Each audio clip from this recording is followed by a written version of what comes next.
Good evening, everyone. I'm Mitch McCoy. I'm the Director of Public Affairs and Information for the St. Louis Metropolitan Police Department. At about 8 o'clock tonight, District 2 officers got a call about multiple people that had been injured here on the Ted Drewes parking lot. When officers arrived on scene, they found several people that had been injured, that had been hit by a car. When we started evaluating everyone's injuries, one appeared to have a head injury, but all appear to have suffered non-life-threatening injuries. They all have been taken to the hospital. The youngest person to be injured tonight is 12. The oldest appears to be a man in his 70s.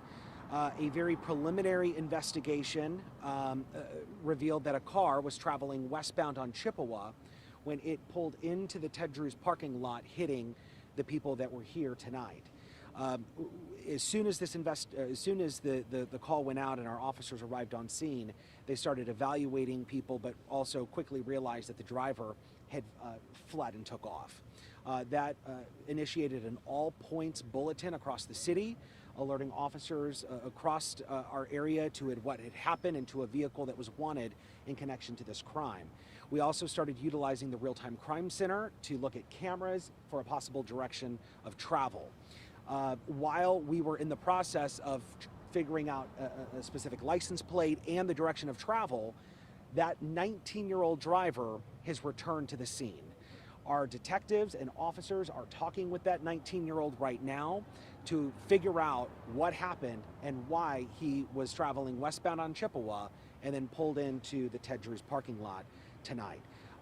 Right now we are in the process of talking to him, so you can imagine that it's still very fluid and active, but we have that driver now being interviewed by detectives and officers. Again, injuries appear to be non-life-threatening.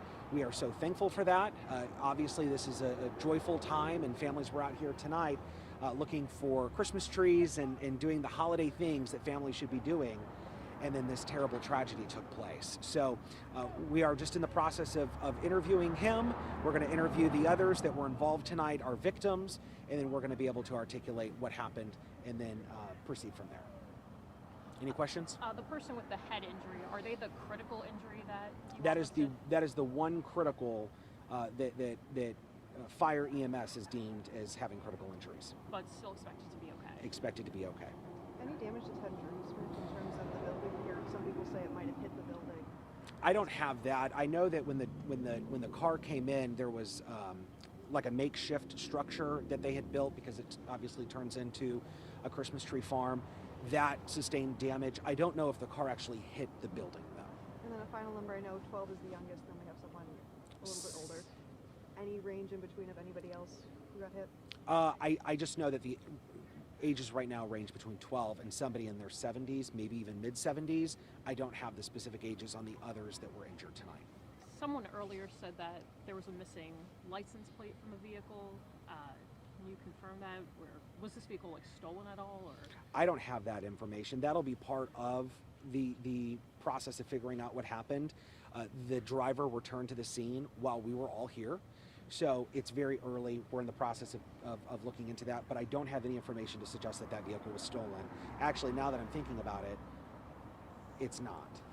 What type of vehicle was it? It was a white car.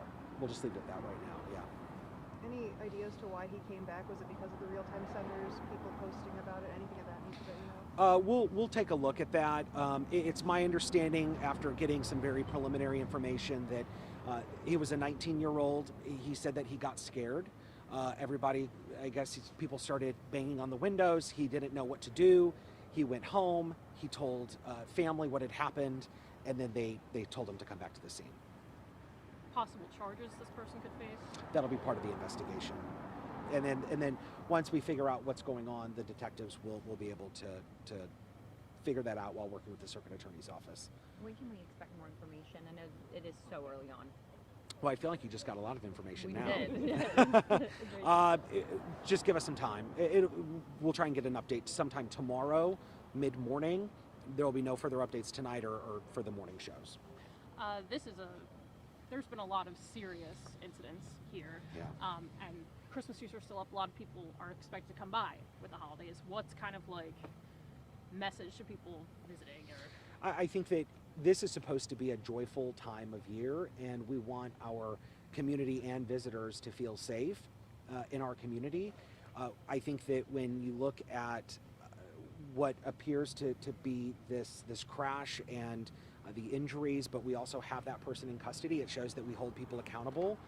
We were going to find this person whether they return to the scene or not, and we want people to feel safe. And so I think that as we look at what had happened, that this is rare to see a car like that jump and go into that parking lot like that. This has been an area, as you suggested, that has been problematic in the city, especially for pedestrians crossing. It's nighttime. There's not a lot of street lights. There's not a crosswalk, but that's something that the city has been working closely with the aldermen and the streets division, them trying to figure out how to make that area more safe, and that's something that's being developed right now.